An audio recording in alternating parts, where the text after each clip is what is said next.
We're just two friends who love the movies, call each other every morning. Good morning, Mr. Katz.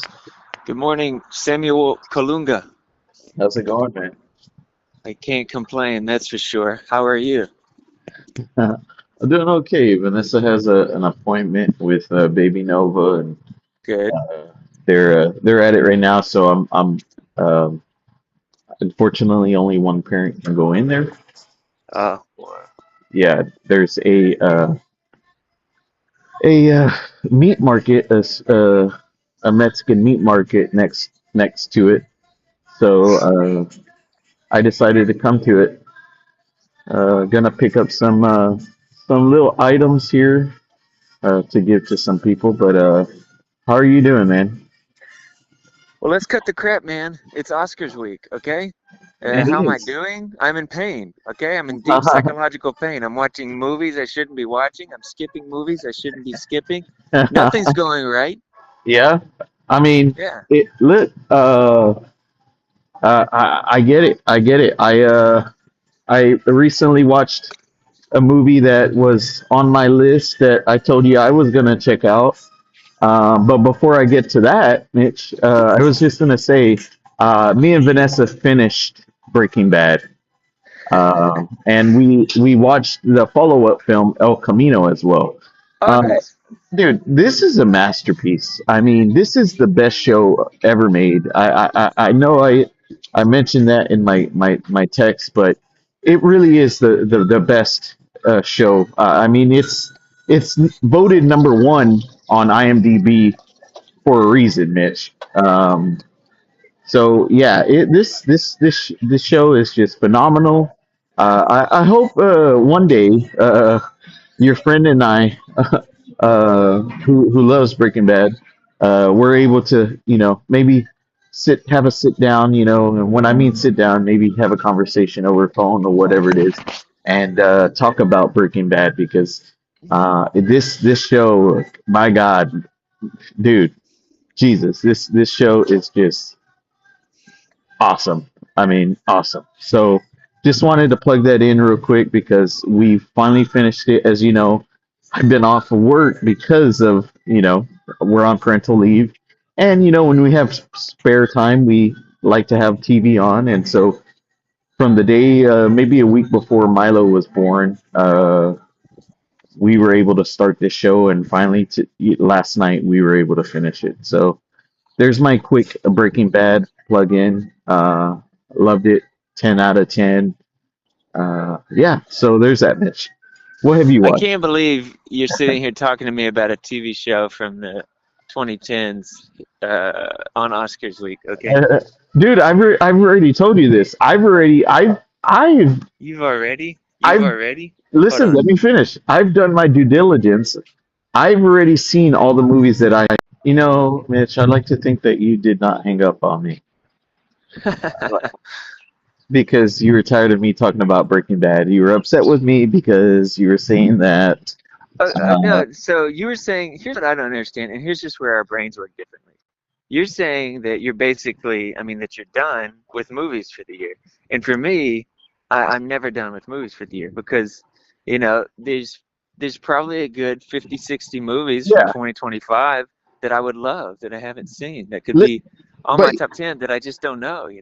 listen, Mitch, it's because I'm realistic, okay? I know that there are so many movies that I would absolutely love to see, but the fact is, I filter it out. I have to know, like, okay, look, with the new baby, I have to keep in And with mind. Breaking Bad rewatch, No, no, that's what no. I don't understand. Okay, listen. First of all, it was a rewatch for me. Vanessa had never seen it. Okay, Vanessa had never seen it. Okay, keep that in mind.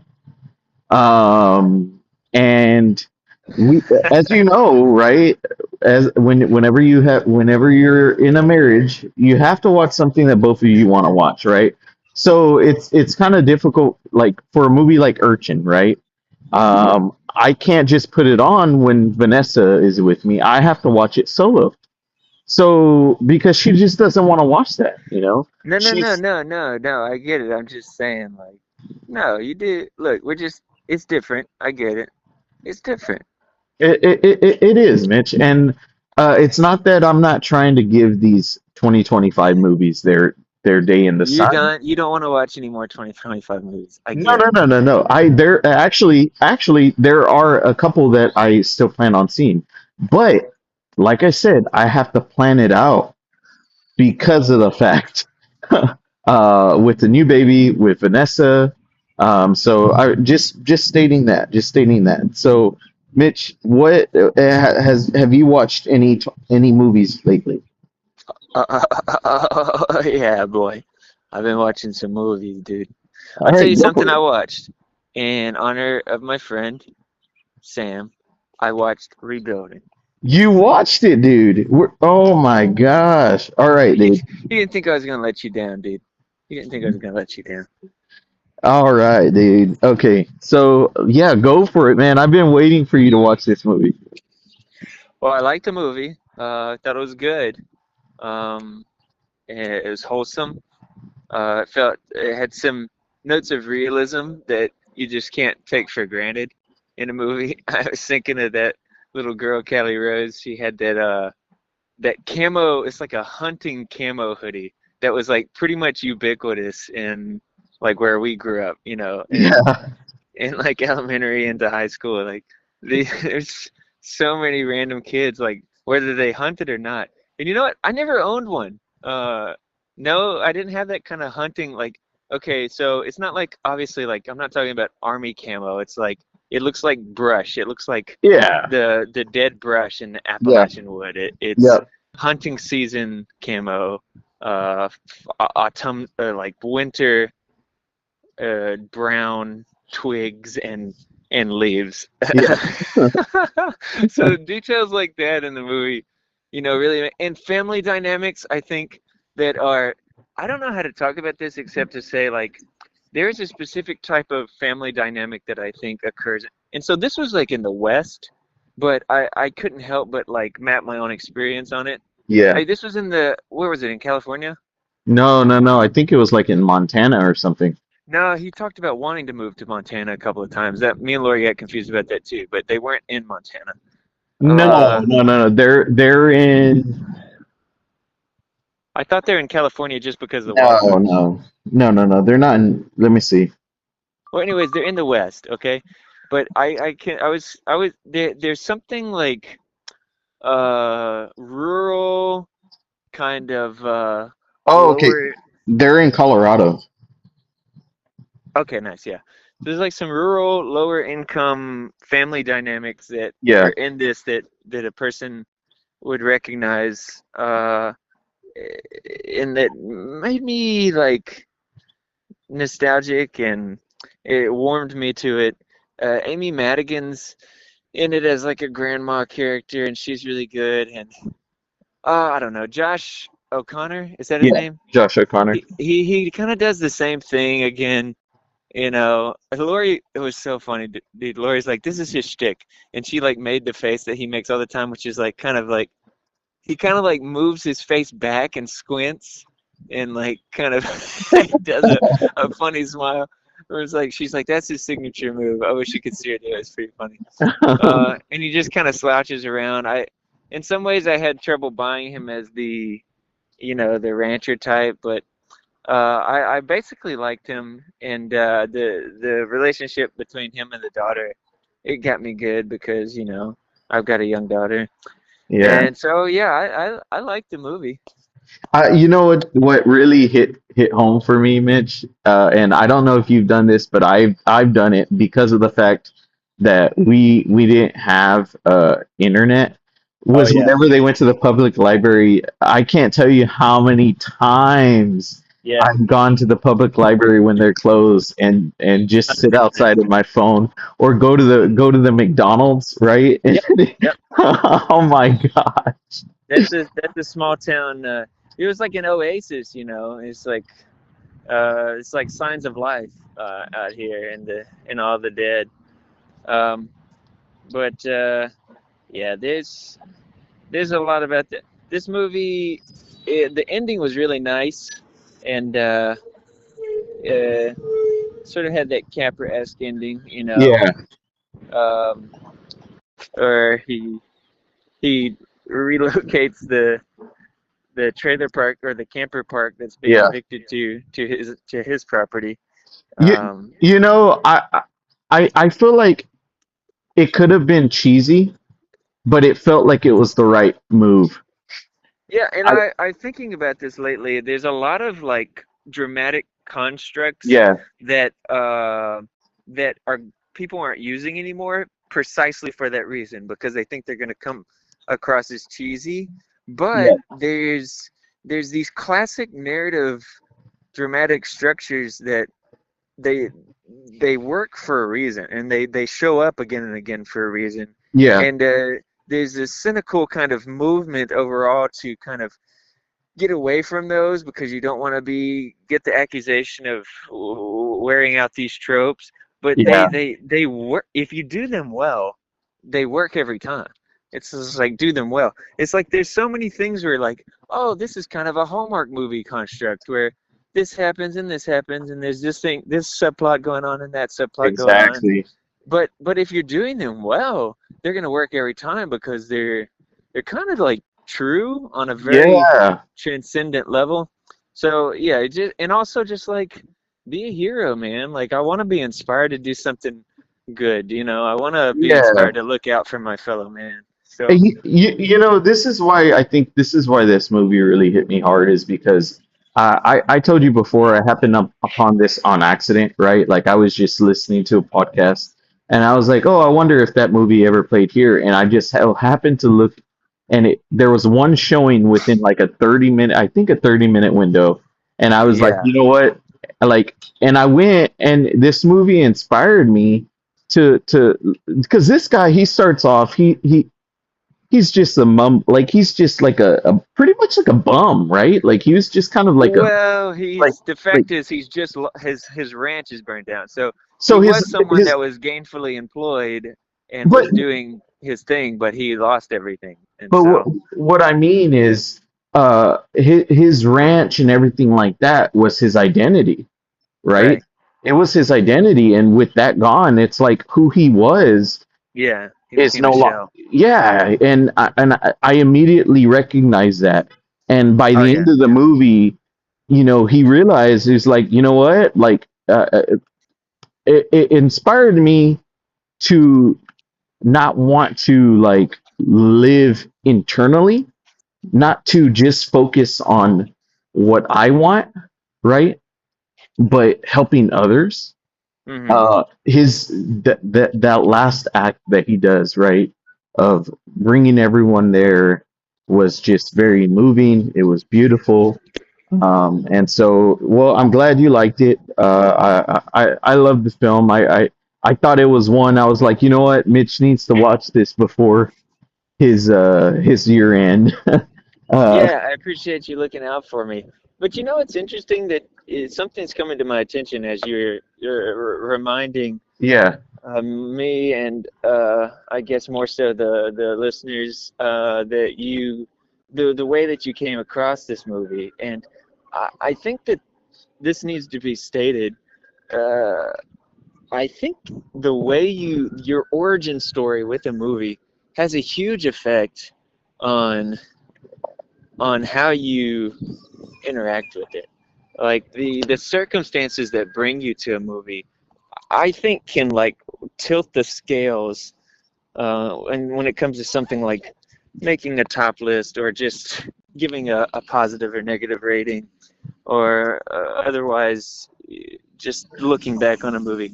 I do think that those kind of subjective circumstances make a big difference for for because as much as we talk about movies, we're always kind of filling in this context for how we came around it. yeah. And it's got to be because I just think that has an effect on how we receive the movie. Well, that's an interesting point, Mitch. It's funny. I had this idea that like I had this little idea of because I collect movie stubs, right? And for those out there, you better not steal my idea. You Um, collect movie what? movie stubs. movie stubs, like the ticket stubs. The ticket stubs. Yeah, Well, ticket stubs. everybody does that, Sam. Well, no, not everyone. People, especially around here, people who have seen me do that, they think I'm crazy. But But it's like an anyway, iconic scrapbook item, right?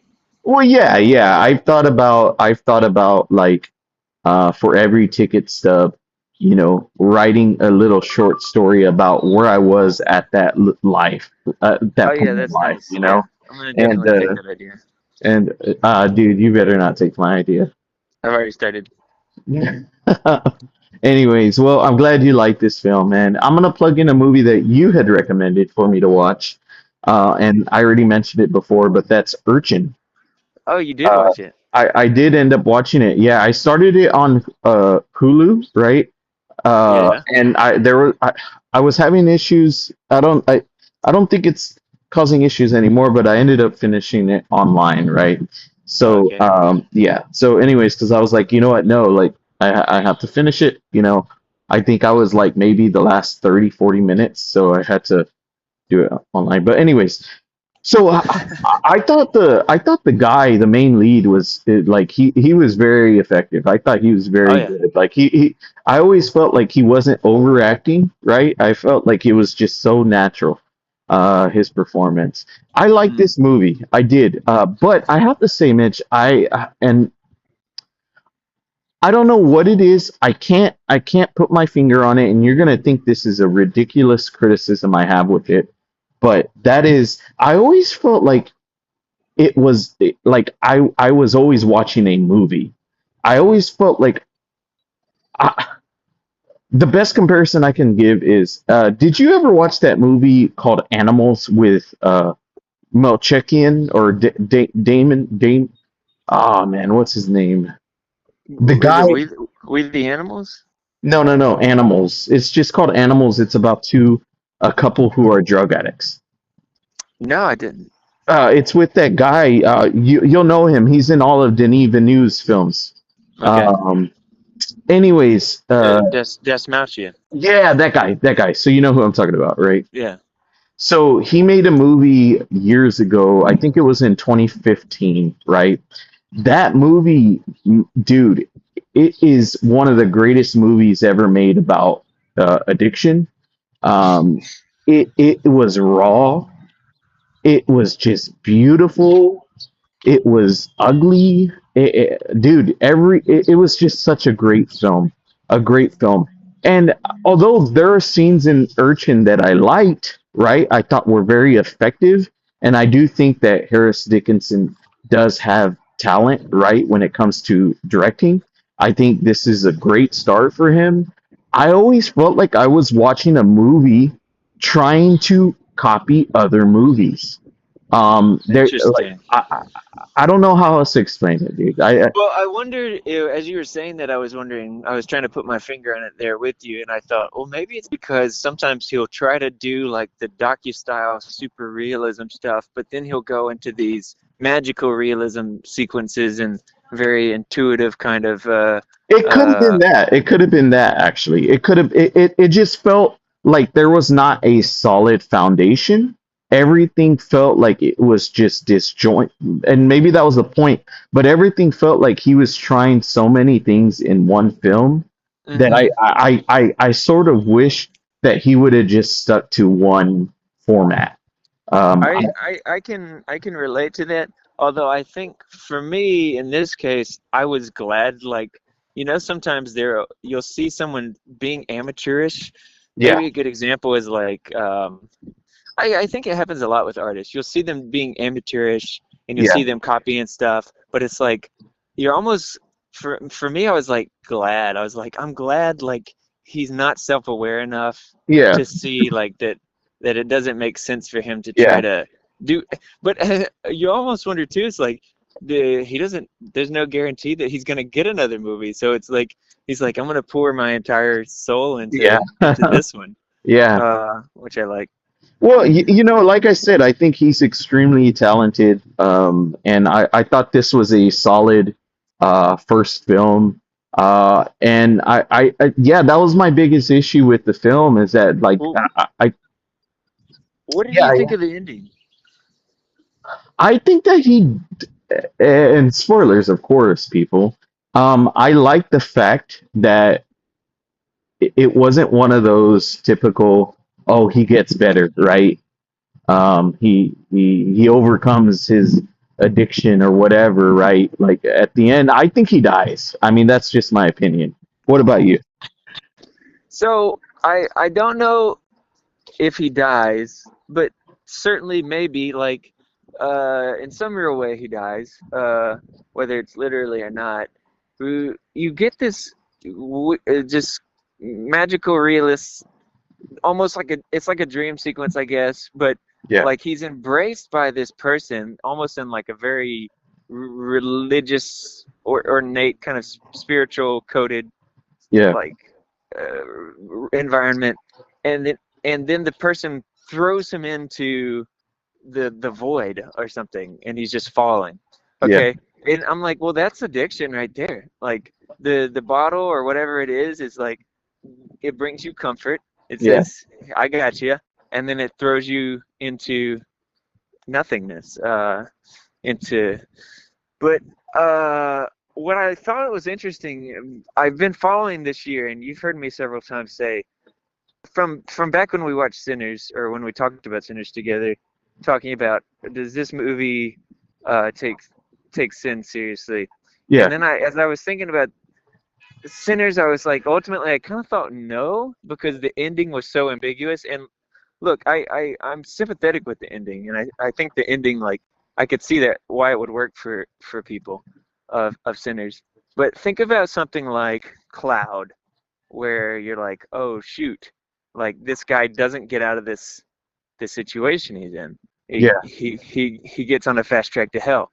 Or then you think about the mastermind, and this guy gets thrown in the back of the police wagon at the end. yeah, He doesn't get out of the situation he's in. And then think about this one.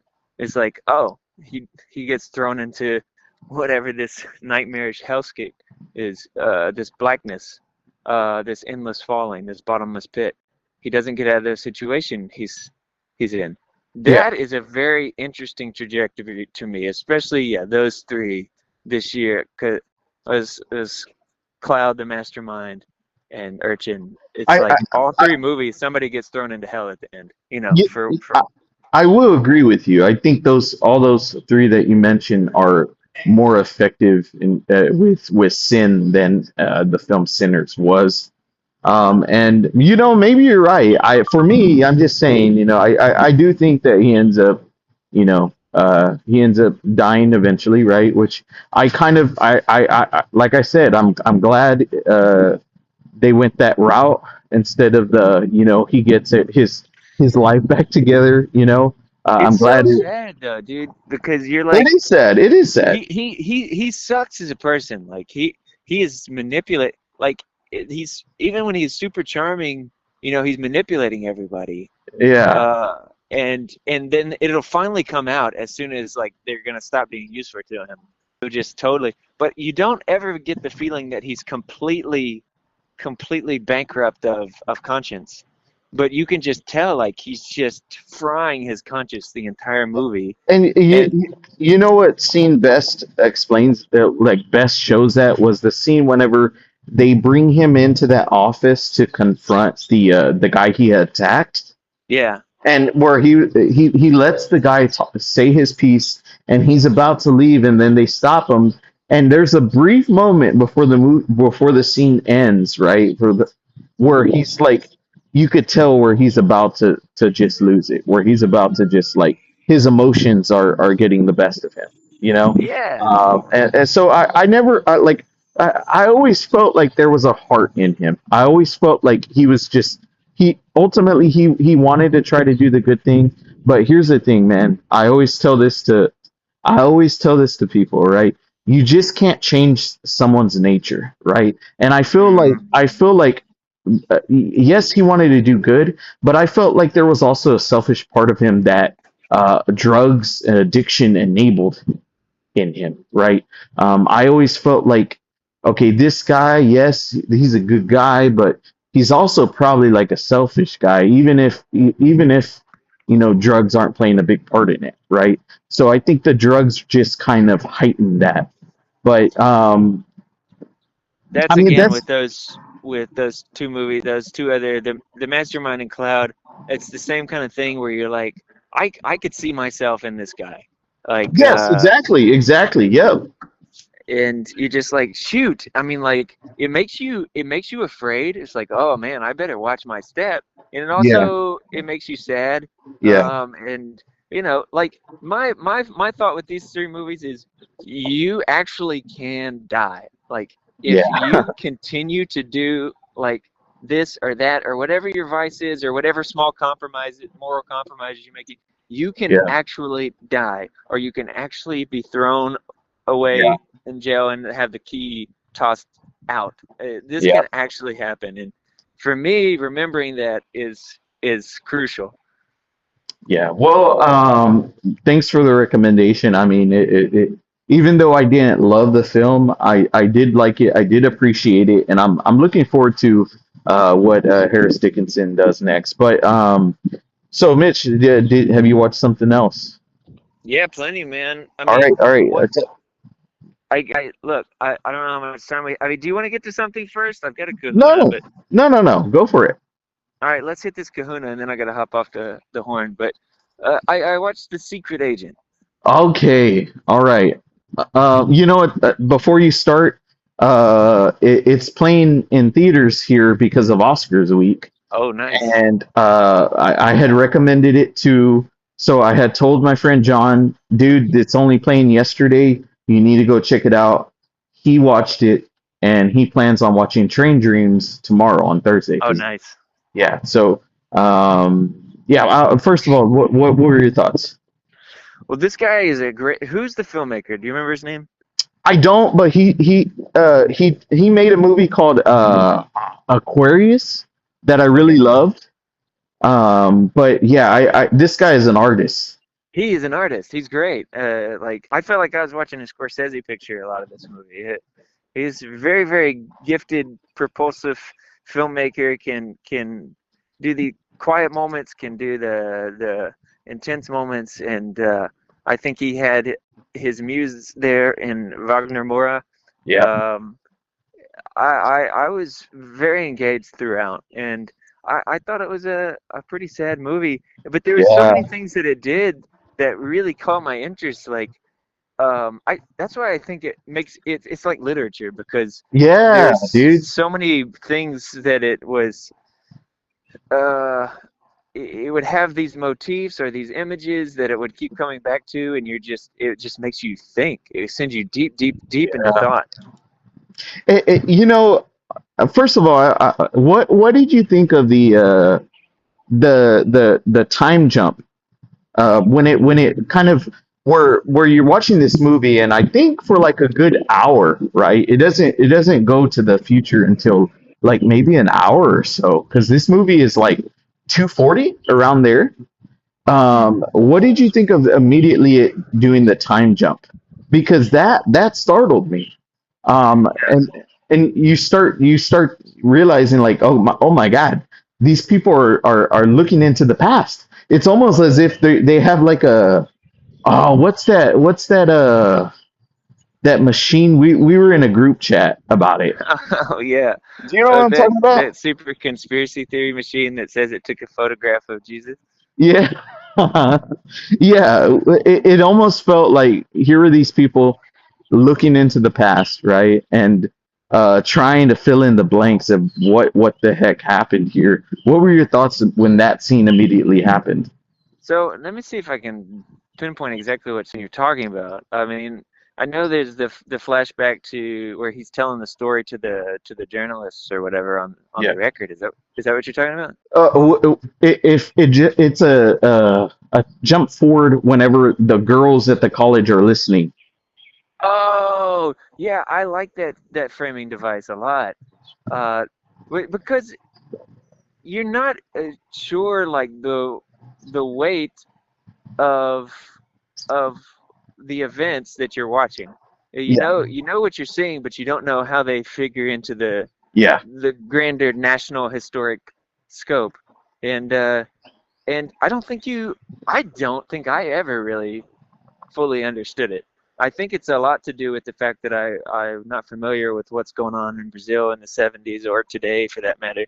Um, and so the title was confusing to me too. I think that he and the other people that were staying at the older woman's house were all involved in espionage at one level or another, trying Yeah. to kind of break some of the bonds of oppression, and so they were all their lives are kind of disrupted for that fact. But I never really fully got a grip on what was going on. I know so he was a professor, and they were, doing like research that into new tech, and he got into bad blood with whoever was kind of over that organization. A lot of it honestly was very confusing to me, but not in a way that took away from my experience. I think it's like I've mentioned that and will mention here in the next few years as I continue to do this, reading War and Peace, and like Yeah. the fabric of what's going on at that point in history and at that point in the world is not totally clear to me, but there are so many things that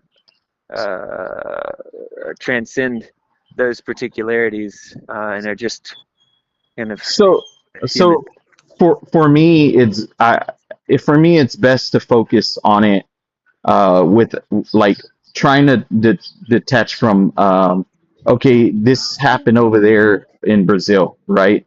So I had to say, okay, I'm gonna just look at it as right and wrong. I don't know the details in terms of like what exactly politically happened over there in that area at that time, right? Or as you stated, still is happening. So first of all, let's focus on the title, The Secret Agent. This it's kind of a joke Mm, why it's called that, because here is this guy who's just a normal guy, right? Who is uh-huh, thrown into this world of espionage, right? And uh-huh. and they even mention it in like there's even something in the movie theater. I don't know if you caught that, where he mentions that there's like about the movie that they watched. Did you see? It was called the Secret Agent. I didn't see that. I saw them watching The Shining, and I know they kept talking about Jaws. Yeah, no. The one of the movies they watched that was playing in the background, and it's the last movie that he's in the movie theater in, where he's looking and he's just watching the screen, and it's called The Secret Agent, Uh-huh. right? And so, anyways, I think that the title itself is about or is a joke. It's not really meant to be like, oh, this guy was a spy, he's the best agent or whatever. It's meant to be this normal guy. It could be anyone. It could be any of us who are just thrown into a world of corruption. Even me, Mitch. Like I could be at work one day and I I so don't know, happen. dude. Maybe, but this guy's like really what was his job before? He was like a big time researcher at this school, and so he kind of had like a revolutionary bend to him. I I thought don't. that all of the people in this halfway house were like, uh, getting shelter from this lady who also used to be part of the Les Resistance. Why did I speak French? No, they were part of that, but I Because they felt all had like fake names. yeah, but they were all running from something. They were all hiding from something. And Huh. the second point I was going to state is that I looked at it as just corruption itself, right? And this is how corruption happens, and it's still happening, which I think, and me and John were talking about it. I think that this movie is probably one of the most relevant films for right now, for the times that we are living in right now, because of everything happening in politics and all that. And I thought it was just funny, just insanely funny about the foot the whole foot subplot, which fit in, I thought perfectly, dude. I Uh, don't get it. dude, oh my gosh. I guess this is okay. So man, this is something that I like. This is why it's essential to watch this movie like 3 or 4 times. I'm no secret here, Mitch. I've watched this movie like I think 3 times already. Which is no big small thing because it's like almost 3 hours. Yeah, and but it never feels that way for me. And so, look, basically, the foot represents corruption, the corrupted cops, basically. So anytime you see it in the news, oh, what did it say? It said something like the foot strikes again or something like that. What they're Yeah, talking about is the cops who are corrupted. really. Yeah, But the exactly. but the leg was the thing that was in the shark's mouth. Yeah, exactly. They're the ones that chopped up the body. They're the ones that dumped the body, right? Look, this movie is so long, it's so big that we'd have to actually sit down and talk about every single scene. Which reminds me, what did you think of the opening scene? Let me see if I can get back into that space. What was the opening scene? Dude, the opening scene where he pulls up on the gas station and there's a dead Oh body there. yeah, yeah. Yeah, that was. I know. Again, it's like this image that it's planting an image that's not It doesn't move the plot. It's just he plants metaphors, put simply. Yeah, I mean, I think this is what you stated. Like, this feels more like a novel, and it does, man. There are so many small details in this movie that I loved.